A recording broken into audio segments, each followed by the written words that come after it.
When we allow them to experience that puzzle piece and connect in that way to our feminine essence, then they feel whole, they feel connected, and then they can overflow with devotion and love. You can't force devotion, it's something that is inspired. And I lay this all out for you in my course, Sacred Feminine Love Mastery. I will leave the link of the waitlist down below in the comments. The course launches on February 14th, 2025. And if you join the waitlist before it launches, you will get 25% off the course. This course is transformative and it goes into so much more detail than what I'm about to talk to you about today. I'm going to give you so much information today. I'm going to give you so much value. But this course, if you've listened to this video and you're still needing more, if you're still needing to know how to do the inner work, then this course is for you. Camera setup is a lot of work.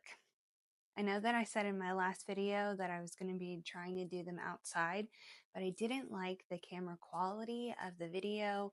I wanted to try different lighting and a different atmosphere, but I still did ground outside. I spent time in nature going on a walk, and I put my feet in the grass today. So that felt really nice. I'm really excited to talk about this topic today. Devotion is something that you can't make someone do. You can't force it to happen. It's something that is inspired. So today I'm going to be talking about a little bit of my story and how I inspired my husband through a lot of what we've been through in difficult challenges. And I felt like I wasn't getting the attention that I wanted. My husband wasn't devoted to me. And there was just this lackluster feeling that he had towards me. And for a while, I blamed him. I tried to communicate to him that this is not how I wanted to be treated, and try to come up with all these new ideas on how to communicate with him and how he can be more in love with me, how we can work on this love together and do all of these things. But what it all came down to was one simple thing, and that's what I want to talk to you about today. When you really value yourself and you see yourself as worthy, someone else will too. Someone else will be lit up to see you, pursue you, and just want to be around you a lot more than if you had a lackluster feeling about yourself. And I wanted to address someone's comment from my last video. They said, there's so many rules to relationships. I guess I'll always be single. And I want to let you know, and I'm sure other people feel like this too, that's not the truth. Yes, relationships are complicated. However, I think it all boils down to two things. One is self-worth, and the other one is agape love. Agape love is unconditional love that comes from God.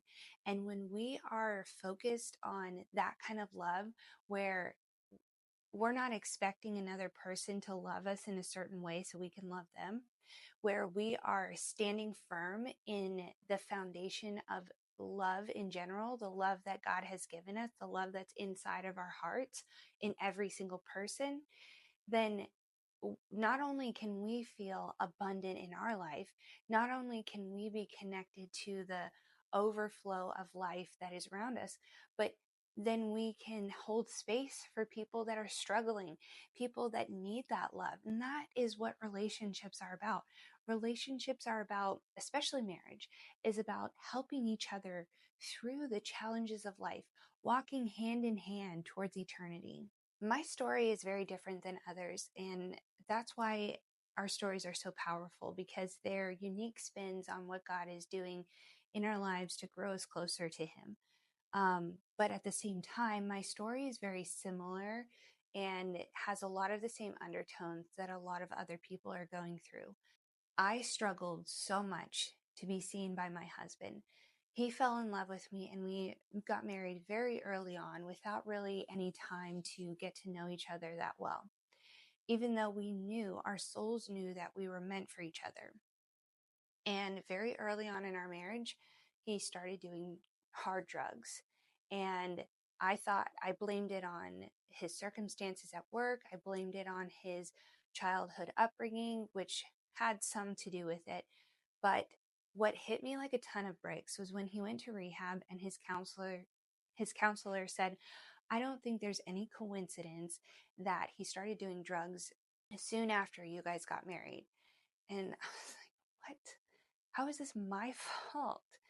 And there wasn't a lot of self-reflection at the time, but as time went on and he healed and he went to rehab and I started to trust him in more areas in my life, then I started to realize that there was a deeper meaning to life.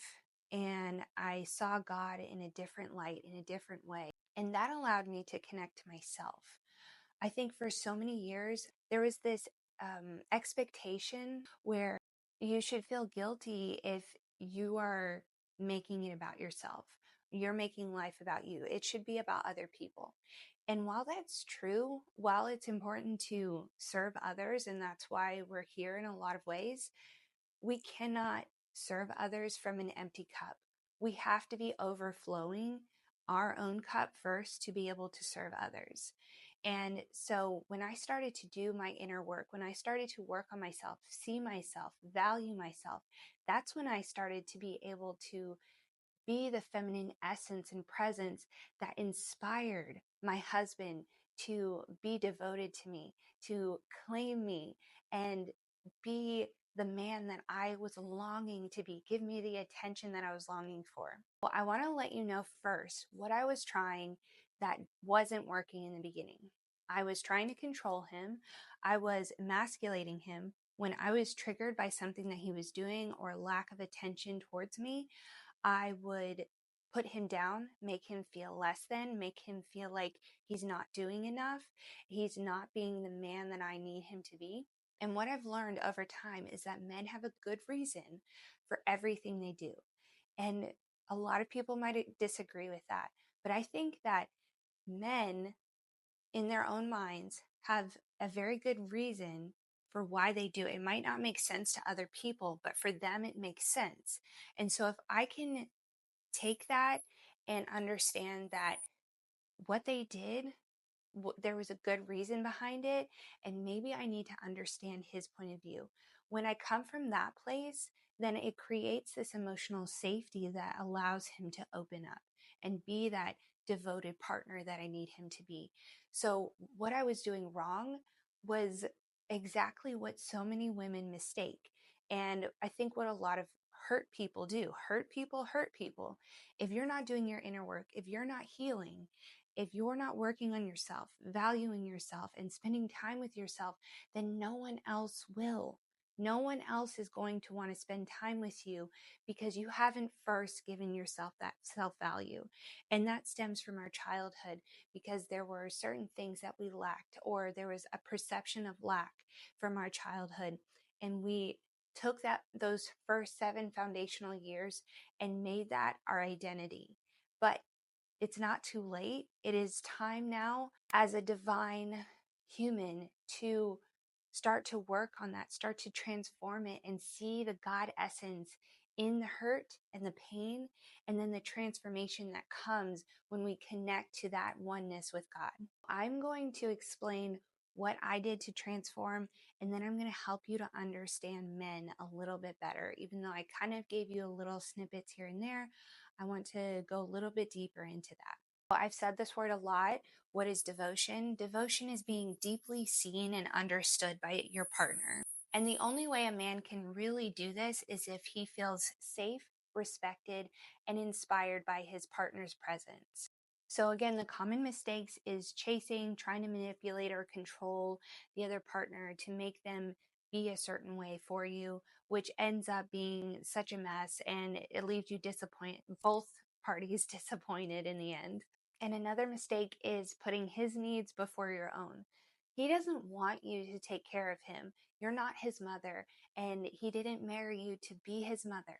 He married you, yes, for a nurturing presence, but it was more in a loving, admiring way, not to make sure that everything, all of his needs are taken care of. Because when we do that, we then emasculate them because we don't believe that they can be the powerful hero and provider that would inspire us to be more feminine, or that would inspire him to be more masculine. So as a result, we push him away. Therefore, we have to cultivate self-worth. And how do we do that? Well, we set boundaries, we become aware of our wounds that we have, our triggers, we journal about them, we begin to change them and use affirmations that rewire the circuits in our brain that keep us repeating those cycles over and over, because these cycles have been ingrained in you for years and years and years. It's what comes to you naturally. It's comfortable. So of course, anything that's different is going to be challenging and it's going to not feel normal. But that's where this work, this repetitive work of really trying to change and be the person that you want to be. And then after you have cultivated this understanding of yourself, of your value, you want to embody this. And as a woman, your true essence, your true femininity that inspires the masculine is going to come to you naturally. Your feminine energy, it feels so good once you connect to it. It might not be an automatic response, but it will feel right when you are connected to your feminine energy. So all it takes is just slowing down. All it takes is becoming aware, allowing the spiritual essence of God to penetrate you and allow this juicy vibration to just fill you up and then overflow into your relationships, into your family life, into your home, into your friendships.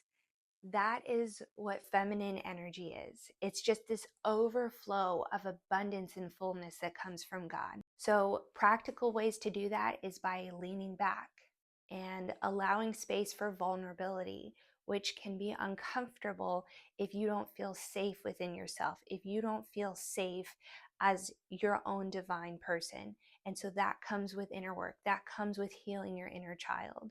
So when you feel safe, you can then create safety for him to feel safe, this safe space for him to feel heard and seen. And when he feels safe, then that will inspire him to be devoted to you. That will inspire him to claim you. And what emotional safety looks like is actively listening without judgment, no judgment. Women typically view people as bad or good people. And if you're listening to this as a woman, you're probably thinking, well, yeah, but men don't view people that way. And a lot of times men will view people as, well, they might have a good reason for why they do those things because that's how they think. They have a good reason for everything they do, even if it might not make sense to other people. And I see this fully in my husband.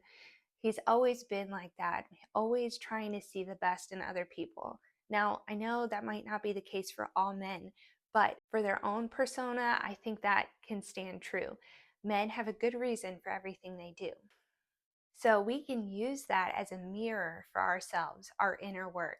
That's where the true transformation comes in, is when we can view our triggers of what they're doing. So say, for example, my husband's sitting on the couch and he's on his cell phone and I am whisking away the house, cleaning everything up, and the kids are being crazy, right? And he's not helping me out. And I start to get frustrated and I start to get triggered. Instead of me saying and emasculating him and saying, why aren't you helping? What is going on? Why are you on your phone? You should be helping me. Instead, I can take a step back and know I'm triggered right now. This negative feeling is showing me that there's something wrong inside me, not inside him. So what is going on? What's the good reason for the thing that he's doing right now? And that good reason might be that he's doing some research, or he's getting up to date on the news, or he's checking in on his business. There could be a number of things that he's doing and he's zoned out. And that's how men are. They're one track mind. They're not thinking about 5 different things all at the same time like women are, where we're just like, I gotta cake, I gotta make the cake, I gotta sweep the floors, I gotta dust upstairs, and the kids need lunch. Thinking about all those things at the same time. Men are not like that. They're like, okay, lunch. you know? So when I reframe my triggers and I say, all right, what is the work that needs to be done right now? And something so profound that I hope you take away with you, if you take anything away from this, the biggest transformational work that can be done through this is by saying, what a pleasure. When something triggering happens and it makes you feel like there is no pleasure to be had in that moment, and you say, what a pleasure, and really feel into how can this moment right now bring me pleasure. When we do that, we are trusting the divine, we are trusting God, that that moment is meant there for a reason, for a purpose, to grow us, to transform us, to make us a better person. So what is the work that I need to do in that moment? If you can take that away with you, you will see transformative work. When I started to do that, there were things that I was so triggered by and prayed and asked God to change year after year after year. And when I did that maybe twice, it immediately changed. I didn't experience that same frustrating situation ever again. And it just blew my mind. I was like, that's all it took was for me to just trust God that that moment was meant for me to experience and to grow through. It's profound work. And then the last thing that I'll leave you with is, if men can't be inspired, then you need to hear this. If you have done all of your inner work, if you have taken a course, if you have healed all of your wounds, if you're not triggered by his responses anymore, and you've done all of your work, and you are a juicy feminine essence of glowy peacefulness and joy, and he still cannot be devoted to you, he still cannot be inspired by you, then I would say it's time to leave. It's time to move on and find your Mr. Right. But that's a very small percentage of men. Very small. A lot of the times, men are missing that puzzle piece inside of them that is inside of us, that is inside of women. And when we allow them to experience that puzzle piece and connect in that way to our feminine essence, then they feel whole, they feel connected, and then they can overflow with devotion and love. So to recap, self-worth, feminine energy, and safety, emotional safety. All the things that I've talked about, journal prompts, affirmations, inner child work, all of these things can be found in my course. I'm creating a course called Sacred Feminine Love Mastery, and I have a wait list right now. I will link that down below in the description. If you join the wait list before the course launches on February 14th, which is Valentine's Day, then you will get 25% off my course. And down below, I have everything that the course includes. So if you are interested in doing the inner work, if you need this inner work to transform your marriage, to transform your relationship, or just to transform yourself and attract the relationship, the love that you truly desire to be fulfilled in life, then this course is for you. You deserve devotion, and it starts with you. It starts with your inner work. Thank you so much for watching. If you like this video, give it a thumbs up. If you had any thoughts or comments or questions, leave those down below. And if you haven't already, please consider subscribing. I greatly appreciate it. I hope that you have a blessed day, and I look forward to hearing from you soon.